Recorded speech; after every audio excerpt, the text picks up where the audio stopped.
Hey hi guys, welcome back to the channel. तो आज भी हम लोग एक एसएमई स्टॉक के ऊपर डिस्कशन करेंगे जिसका नाम है यास हाई वोल्टेज। ठीक है। अभी नाम पे ही हाई वोल्टेज वगैरह देख के ही आप इसको ऐसे रिन्यूएबल स्टॉक मत समझ लो। ये एक मतलब कैपिटल गुड्स टाइप स्टॉक्स है, इंडस्ट्रियल। और मतलब ये आपका जो ट्रांसफॉर्मर्स होता है, जो पावर ट्रांसमिशन में यूज होता है, उसका एक मेन कंपोनेंट होता है जिसको ट्रांसफॉर्मर कोर बोलता है।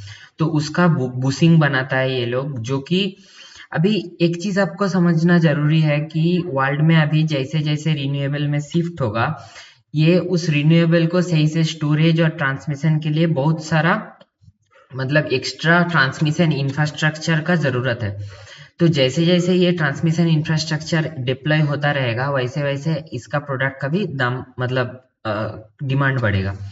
अभी एक चीज आप देखो कि जो बूसिंग होता है वो ट्रांसफार्मर का टोटल कॉस्ट का सिर्फ 2 to 3% ही होता है। बट एक बार बूसिंग खराब हो गया मतलब वो पूरा ट्रांसफार्मर को रिपेयर करना पड़ेगा। मतलब एक लॉन्ग फिर बीच में एक ऐसा पीरियड आएगा जब वो ट्रांसफार्मर ऑपरेशनल नहीं रह पाएगा।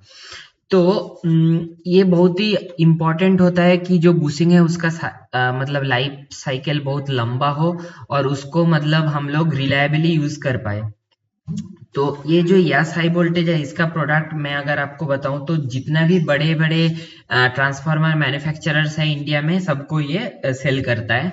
और अभी के लिए सिर्फ 3 to 4% ही इसका रेवेन्यू जो है एक्सपोर्ट से आता है।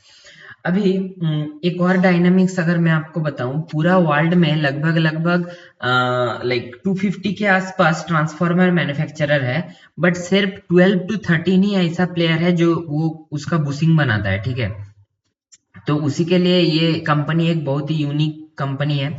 इसमें एक और ड्राइवर ये है कि अभी नेक्स्ट जो मार्च मास आएगा, राइट।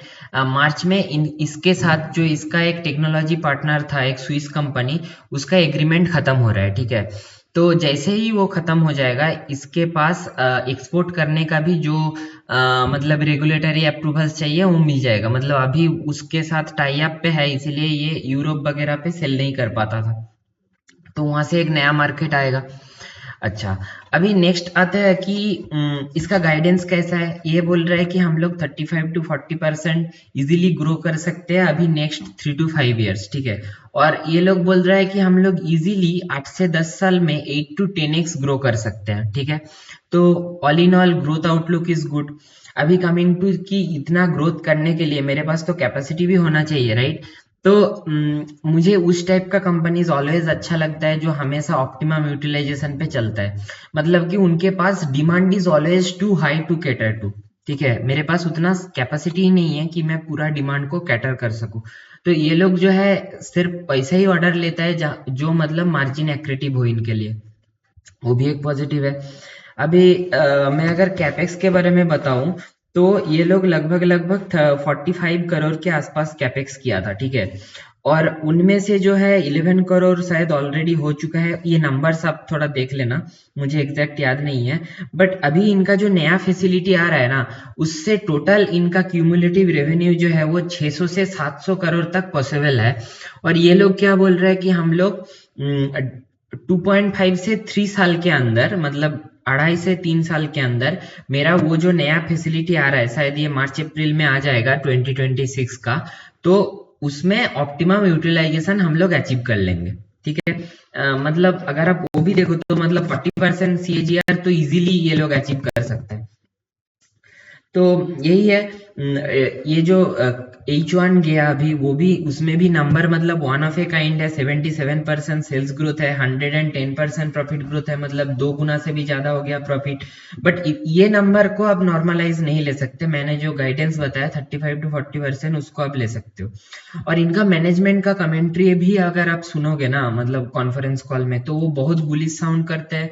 और उनका कहना यही है कि मतलब डिमांड अनलिमिटेड है, हम लोग सिलेक्टिवली डिमांड उठा रहे हैं जो मतलब हमारे लिए मार्जिन एक्रेटिव हो। बाकी आरओई वगैरह भी ठीक ठाक ही है, 22 से 25% के बीच में आरओई है, इंटरनल एक्रूवल जनरेट करता है। ऑल इन ऑल बहुत अच्छा है। अभी इसमें एक कंसर्न ये आता है कि जो कंपनीज ट्रांसफार्मर बनाता है वो भी तो अपना बैकवर्ड इंटीग्रेट करके ये बुशिंग कर सकता है, राइट।